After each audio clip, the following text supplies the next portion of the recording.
How many times have you felt like you were in the right place, but yet something just wasn't right? Have you ever wondered if the church you chose is really bringing you closer to God, or just keeping you comfortable in an empty routine? Many Christians believe that choosing a church is a simple thing. You just have to feel a connection, right? But what if I told you that that connection can be a trap? There are silent, almost invisible mistakes that most Christians make when choosing a church. Mistakes that compromise their faith, their walk, and perhaps their spiritual destiny. Do you know how to recognize a church that preaches the truth from one that only pleases the ears? Do you know when you are being spiritually fed or just entertained? And most importantly, can your choice today impact your eternity? In this video, we'll reveal the 8 most common mistakes Christians make when choosing a church, and what you should do to avoid each one. Be prepared. The truth may be uncomfortable, but it can be liberating. Don't leave your faith to chance. Sign up now and discover how to make a conscious, confident decision aligned with God's heart. Your spiritual path deserves this attention. Click the button below and join us on this journey of discernment. In an increasingly visual and aesthetic world, the choice of a church is often based on superficial criteria, such as the beauty of the temple, the modernity of the facilities, or popularity on social media. This mistake, although common, can have profound consequences on a Christian spiritual path. Superficiality in choosing a church compromises the search for true communion with God and genuine understanding of the Scriptures. The physical appearance of a church can really be impressive at first glance.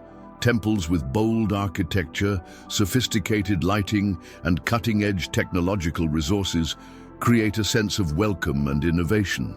However, the external structure does not guarantee the internal solidity of the community of faith. Consistent biblical teaching and the practice of authentic Christian principles do not depend on well-decorated walls, but on leaders committed to the truth and a congregation dedicated to spiritual growth. Many people, when visiting a church for the first time, are carried away by the visual impact and sensory experience provided by the environment. Sounds, lights, and attractive presentations create an atmosphere of momentary excitement that can be confused with the genuine presence of the Holy Spirit. This confusion between excitement and edification is one of the main risks of superficial choice.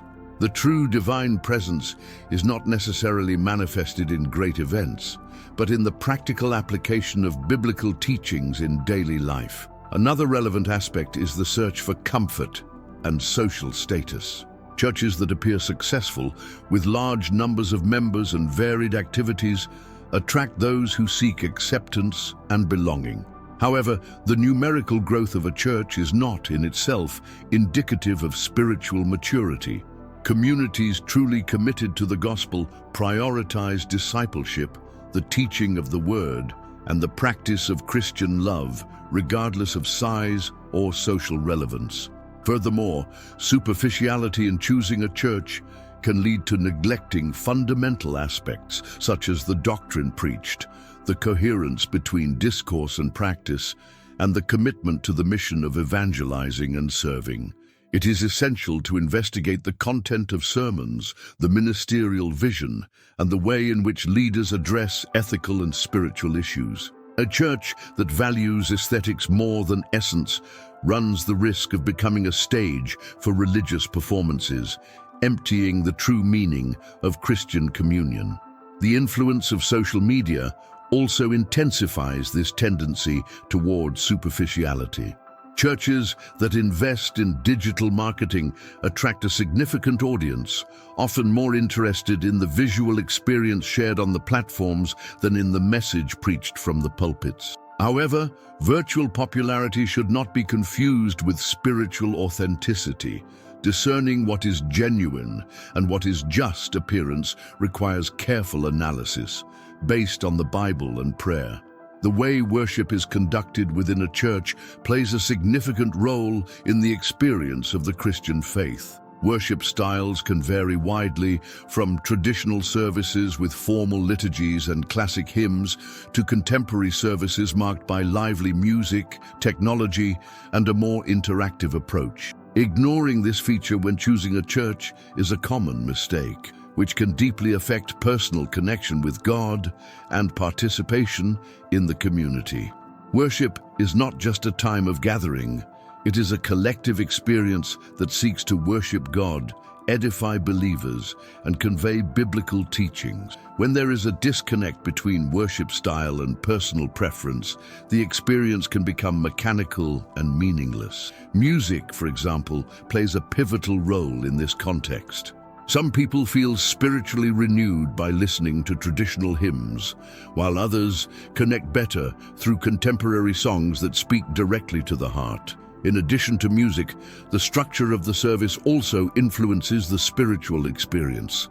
Churches that follow a fixed liturgy offer a sense of order and continuity, which can be comforting for some, but limiting for others who prefer a more flexible and spontaneous approach. The sermon, its presentation, and the participation of the congregation must also be considered, as these are elements that directly affect the absorption of the message transmitted. Another important point is the community impact of the worship style. When there is identification with the way worship is carried out, members tend to participate more actively, both during the celebrations and in parallel activities, such as prayer groups, Bible studies, and social actions. On the other hand, a lack of identification can generate a gradual distancing, resulting in passive participation and, eventually, abandonment of the community. The generational issue also deserves attention.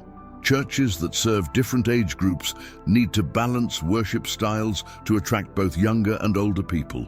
This diversity can be a point of union or division, depending on how it is managed. Finding a church whose worship style aligns with your personal beliefs and expectations does not mean seeking superficial comfort, but rather facilitating genuine and participatory worship. Community diversity is one of the richest and most fascinating pillars of the human experience, especially in the spiritual context. When different cultures, histories, and perspectives converge in a community, a dynamic exchange takes place that goes far beyond superficial coexistence. Each individual brings with them a unique baggage, made up of beliefs, experiences, and traditions that, when shared, make the collective experience deeper and more meaningful. To underestimate this diversity is to miss a valuable opportunity for growth. In a homogeneous community, there is a natural tendency toward conformity, repetition of established patterns, and limitation of new perspectives. On the other hand, a diverse community offers the opportunity to see the world from different angles, to understand that there are multiple ways to express faith, spirituality, and commitment to high principles. Community diversity is not limited to ethnic or cultural differences. It also encompasses variations in age, gender, life experiences, and ways of understanding spirituality. For example, younger people, with their energy and curiosity, raise questions that challenge traditional structures and encourage reflection. Older people, in turn, share accumulated wisdom and examples of perseverance that inspire new generations. When this diversity is recognized and valued, the community becomes a fertile space for mutual learning. Members learn to exercise empathy, to listen to stories different from their own, and to realize that, despite superficial differences, there is a common essence that unites them. This essence can manifest itself in the search for a greater purpose, in the desire to serve others, or in the hope of building an environment of peace and harmony. Living with diversity also teaches the importance of respect and tolerance. In an increasingly polarized world, a spiritual community that welcomes different perspectives becomes a model of peaceful coexistence. Intergenerational, interethnic, and interreligious dialogue creates bridges that overcome prejudices and open spaces for a broader understanding of spirituality. Furthermore, community diversity enriches spiritual practices and rituals. Songs, prayers, and celebrations that come from different traditions add new layers of meaning to shared experiences. Contact with symbols and practices from other cultures awakens a healthy curiosity and expands the spiritual repertoire of all involved. Sharing experiences in a diverse community also has the power to strengthen collective identity. Paradoxically, by realizing the uniqueness of each individual, the community more clearly recognizes the values that unite them. This daily coexistence with differences encourages the practice of humility, as each person realizes that there is always something new to learn from others. However, it is important to emphasize that diversity, to be truly enriching, must be accompanied by a culture of open dialogue and mutual respect. Fear of the unknown can generate tensions and misunderstandings, but continuous efforts to foster sincere and welcoming conversations build bridges of trust and understanding. To ignore the opinions of current members of a religious community is to neglect a rich and authentic source of knowledge about the lived reality of the spiritual environment. Members who actively participate in activities, services, and events have a direct perception of the internal dynamics, the challenges faced, and the opportunities for growth that can be explored. Listening to these opinions is not just a matter of courtesy, but a fundamental practice for understanding the essence of community life. Current members experience, on a daily basis, the impacts of the decisions made, the spiritual guidance transmitted, and the organizational culture established. Their observations offer a realistic diagnosis of the current situation and indicate paths for necessary improvements. Conversations with members can reveal aspects that are often not captured by leaders, who, by being focused on administrative tasks, end up far removed from the practical experience of the community. Issues related to the reception of new participants, the relevance of the messages transmitted, and the dynamics of events are best understood from the perspective of those who live these situations on a daily basis. Furthermore, current members carry memories and experiences that help to understand the Church's trajectory over time. Their stories reflect the impact of past decisions, the success of previous initiatives, and the mistakes to be avoided in the future. This collective memory is an intangible heritage that, when valued, allows for a contextualized analysis of present needs and future expectations. Another relevant point is that, by listening to members, leadership demonstrates empathy and respect for the community. This simple gesture strengthens the bonds of trust and belonging, motivating participants to become more actively involved in church activities. The feeling of being heard and recognized creates an environment conducive to collaboration and the development of joint initiatives. The opinions of members can also identify signs of discontent that, if ignored, can lead to internal separations and ruptures. Problems related to communication, feelings of exclusion, or lack of renewal in activities are often initially perceived by active participants.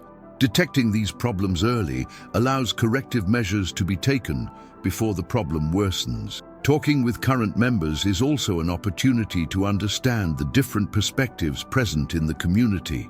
People of different age groups, life experiences, and levels of involvement bring complementary visions that enrich the analysis.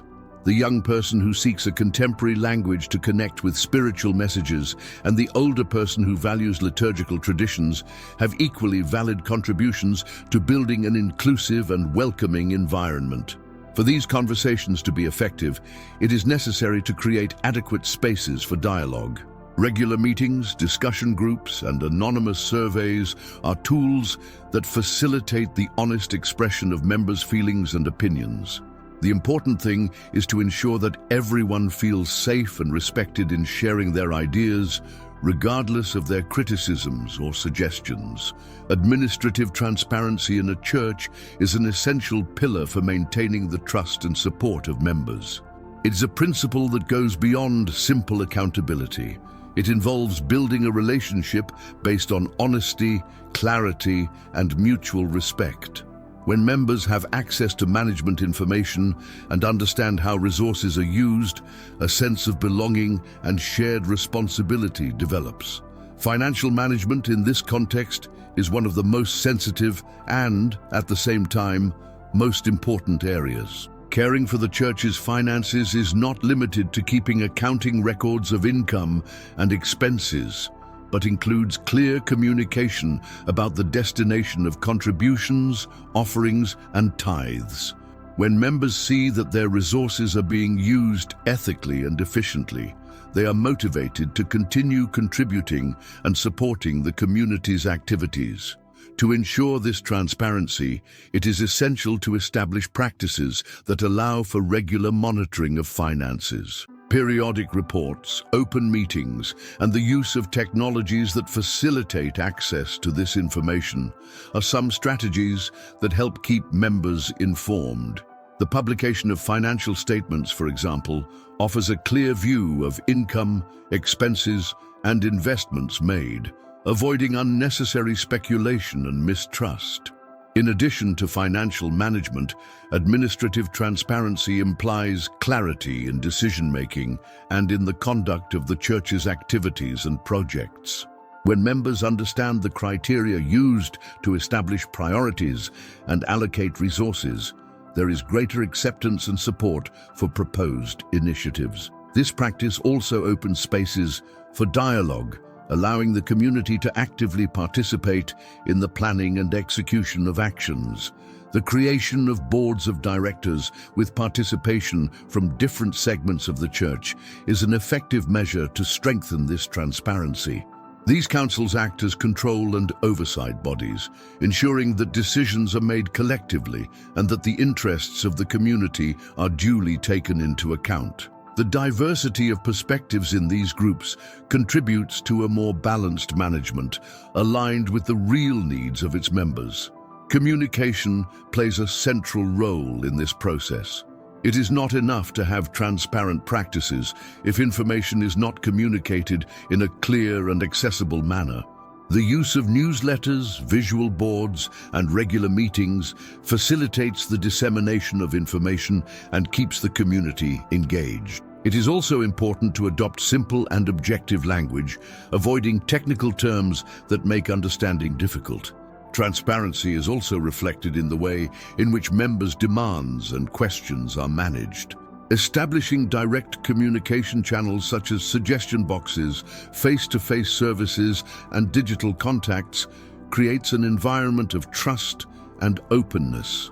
When people feel that their questions and concerns are taken seriously, they feel more secure and willing to collaborate. Another relevant aspect is accountability after the realization of specific events, campaigns, and projects.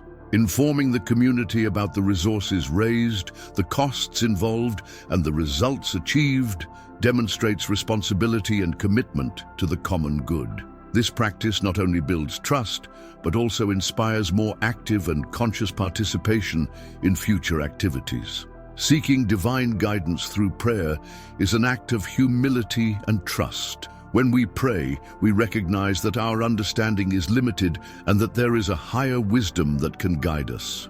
Prayer is not a monologue, but a sincere dialogue with God, in which we open our hearts, share our concerns, and above all, listen. The silence after prayer is often the space in which we find subtle but deeply meaningful answers. The importance of prayer in making choices lies in the direct connection it establishes with the divine will. Decisions that at first seem simple can have profound and lasting consequences. When we pray, we ask not only for direction, but also for discernment to understand the implications of our decisions. This discernment is a gift that allows us to see beyond appearances, identifying what is truly aligned with God's purpose for our lives. During the decision-making process, prayer offers serenity. Anxiety about important decisions often prevents us from assessing the situation clearly. However, when we hand our concerns over to God, we experience a sense of relief because we know we are not alone. This relief does not mean passivity, but rather the confidence that by acting we will be moving in a safe direction. In addition to asking for guidance for specific decisions, consistent prayer creates an ongoing relationship with God. This relationship makes it easier to recognize His voice at crucial moments. Just as a close friend can identify the tone of our voice in a crowd, those who maintain a life of constant prayer develop a special sensitivity to perceive divine answers. Prayer also teaches us to wait. In an immediate world, patience becomes a difficult virtue to cultivate. However, divine answers do not always come at the time or in the way we expect. Prayer reminds us that God's timing is perfect, and that while we wait, we are being shaped and prepared to receive the right direction. This period of waiting, although challenging, strengthens our faith and teaches us to trust fully. Another relevant aspect is community prayer. When we share our decisions with like-minded people and pray together, we experience the power of intercession. The support of other fellow believers not only provides comfort, but also offers perspectives that we may not have considered. Collective prayer creates an atmosphere of unity and strengthens the conviction that together we are seeking a direction that benefits not only the individual, but the entire community. The role of prayer in choice is also manifested in gratitude. Many times, we are so focused on the future that we forget to be grateful for the answers and guidance we received in the past. Gratitude in prayer helps us recognize divine faithfulness along our path, reinforcing the confidence that just as we were guided before, we will continue to be guided in the present and in the future. Neglecting discipleship programs in a community of faith is neglecting one of the main tools for spiritual growth and the formation of a solid foundation of Christian knowledge and experience. Discipleship is not just a set of theoretical teachings. It is a continuous process that involves learning, practice, relationships, and transformation. When well-structured, these programs create opportunities for personal and collective development, as well as promoting communion among church members. The essence of discipleship lies in the transmission of the fundamental teachings of the faith, always aligned with the Scriptures and with the practical experience of these principles in daily life. Discipleship programs enable participants to gain a deeper understanding of the meaning of faith,